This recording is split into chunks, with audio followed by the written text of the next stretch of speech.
Hello everyone, my name is Nicole Anderson and this is Beauty in the Brains. I do horror genre book reviews and my makeup at the same time. I forgot to mention this in my first video, but I do not explain what makeup I'm using throughout the process of my book review because it just deflects from the point. But I do list in the description box below this video what I am using. Today, I will be discussing Mary Shelley's Frankenstein.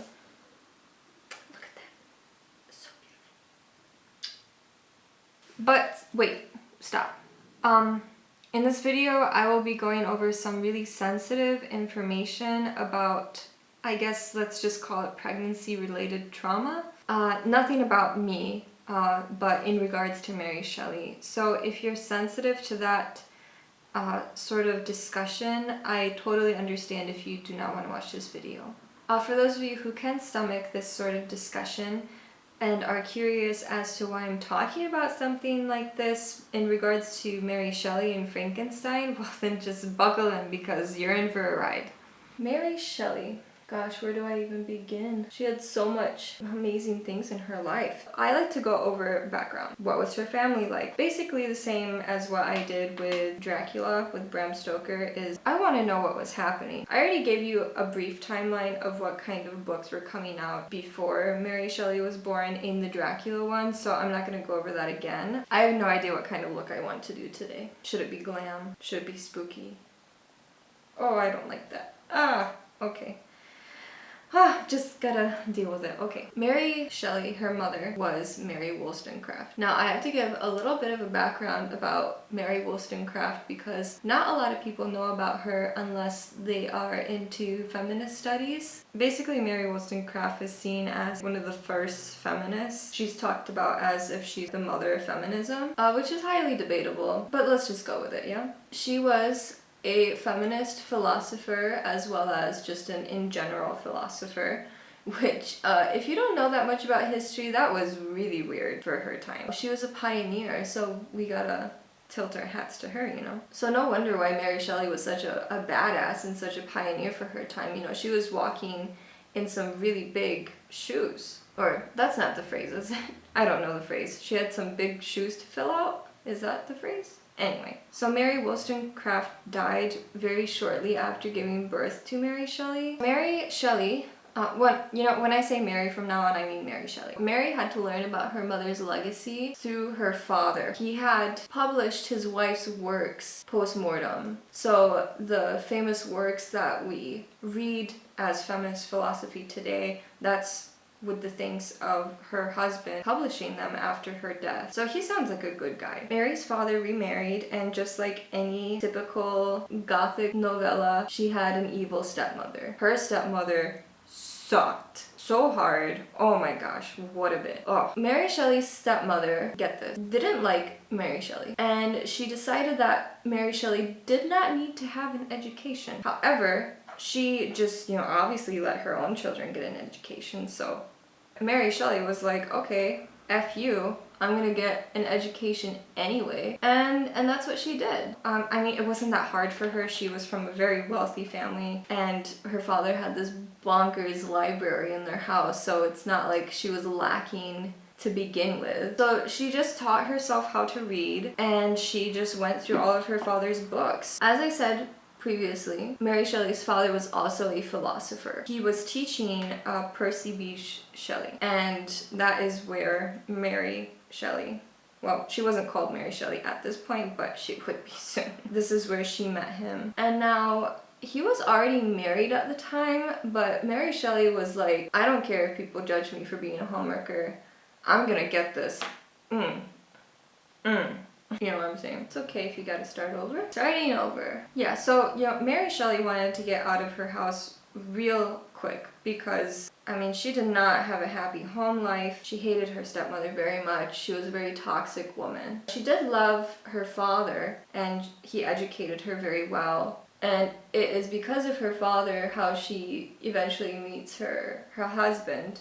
I mean, get this, like, this is the saddest thing I've ever heard. So she hated her home life so much that she would take her mother's philosophy books from her father's library and she would bring them to her mother's tombstone and she would sit next to her mother's tombstone and she would read her mother's philosophy books. If you hate your home life so much that you would rather spend time next to your dead parents' gravestone, I can't even imagine. So she wanted out of there fast. She knew that this was not a good life to live. And so when she met Percy B. Shelley, who was a student of her father's, they elope, much to the disdain of her father. He was very, very, very disappointed. And of course, her stepmother was like, see, I told you she was knit. Yeah, so they elope, and she's 17, 18, and things just get even more sad. This is the most sensitive part of this video, which is what my warning in the beginning is about. Her and Percy have a baby girl, and she only lives for a couple of days before she passes. It happened so long ago, but I still feel so bad for Mary Shelley, especially because I know of what is to come, which is unfortunately just a lot more miscarriages and infant deaths. But that's what her life was like, and I can't cover that information up just to, you know, make a happier, nicer video, but I'm gonna try to make it a happier, nicer video. Like many couples who sadly experience something like this, they decide to go on a relaxing vacation and maybe even try again. So they go on a very long vacation. They kind of do a European tour. Like I said, they had a lot of money, well, mostly on Mary Shelley's part. Well, okay, I mean, they were well off, but not up to the standards of their friends, I suppose. I mean, their friends, get this list of friends. Their friends were James Claremont, Lord Byron, and John Polidori. Wait, does Polidori sound familiar?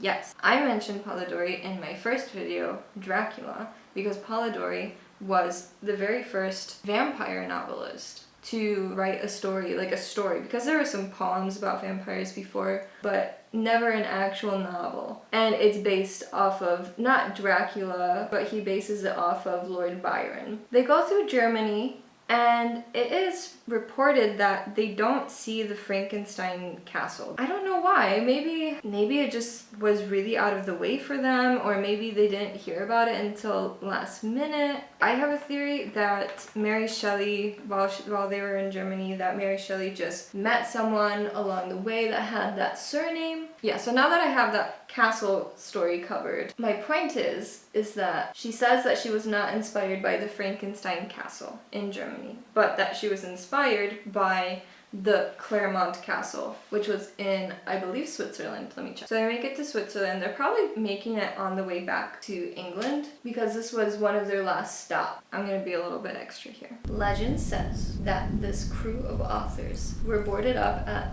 the Claremont Castle in Switzerland because of very bad weather. To entertain themselves, Lord Byron suggests that they tell each other some scary stories. And everyone agrees. Great idea. Hell yeah, scary stories. They kind of, I don't know if they run out of scary stories, but they get to the point where, you know, they're all authors. And they're probably trying to be a little bit competitive. They're probably like, oh, well, you know, these scary stories are great and all, but I wonder if one of us can top that. The ambiance was probably phenomenal. It becomes a game of who can write the scariest story in that night. So they all go up to their quarters and they start writing away. Like I said, there's bad weather. And there's the thunder, there's the lightning, there's the torrential rain. And away up in her quarters, Mary Shelley writing Frankenstein. When they're all done and it's time for them to go down, she reveals her story, and of course she's the one who wins. She's the one who had the scariest story. Now I'm going to go into what I believe Frankenstein is truly about, now that the backstory is covered and all of that jazz. I believe that given her life, and now I'm not going to say that life events inspire an artist that much to write something so allegorical, but it happens. It's a possibility. There are some artists that have terrible things happen to them and they never make any art about it, but it's more common that they do. So I'm going to go ahead and say that since Frankenstein is a novel about a scientist desperately trying to create life from death, I think is very heavily influenced on her personal life story of losing life and her desperate want to create life, we can really pinpoint that, yeah, it was probably about her. And to me, this information makes the novel Frankenstein so much more special. Her and Percy were really struggling financially. He's regarded as one of the best romantic poets today, but back then he wasn't really that popular. And on top of that, they ended up having a really unfaithful, rocky marriage. Mary had to undergo many more miscarriages, and on top of that, Percy ended up drowning by a boat accident. When I was younger and I read all of these Victorian tales, I was like, it has to be dramatic, right? Like, it has to be overdone. It can't have been that bad back then, could it? It was. But thankfully, before Percy perished, they did have a child that survived into adulthood. She had to raise him by herself, and in order to do so, she was publishing more of her late husband's works post-mortem. She did end up publishing 2 more novels. One of them is arguably referred to as one of the first dystopian novels, called The Last Man, and then another one called Valperga. So let's talk a little bit about what do I think about the novel Frankenstein.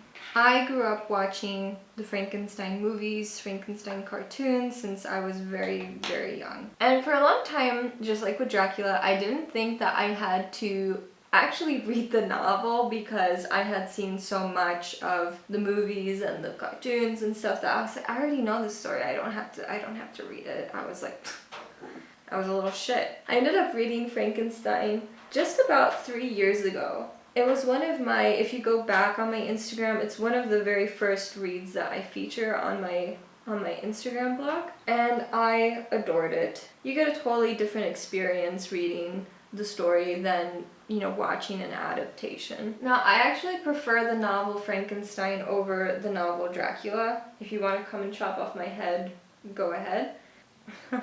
Go ahead. But it's just the way, the structure, the way it's written, it reads nicer. The story, I'm not gonna say that one story is better than the other. What I'm saying is that the way that the novel is composed is better. You know what I mean? I think Mary Shelley had better writing skills, is what I'm trying to say. I look dead. Unfortunately, Mary Shelley's son was not a fan of his mother's work.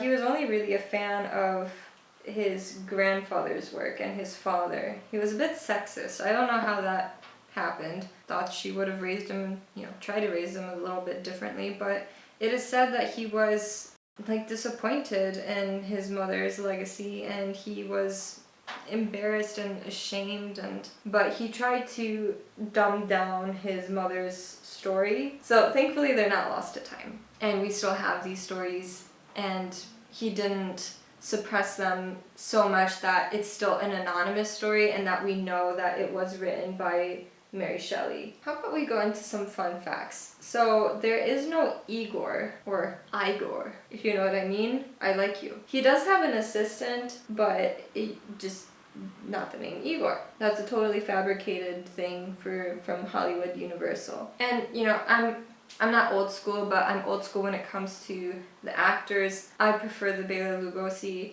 and the Boris Karloff. And the reason being is because they set that standard. It must have been very scary because they accredited Boris Karloff as the monster and then question mark? If I was in that audience in that day and age, I would have lost my shit. I would have been like, okay, he's real.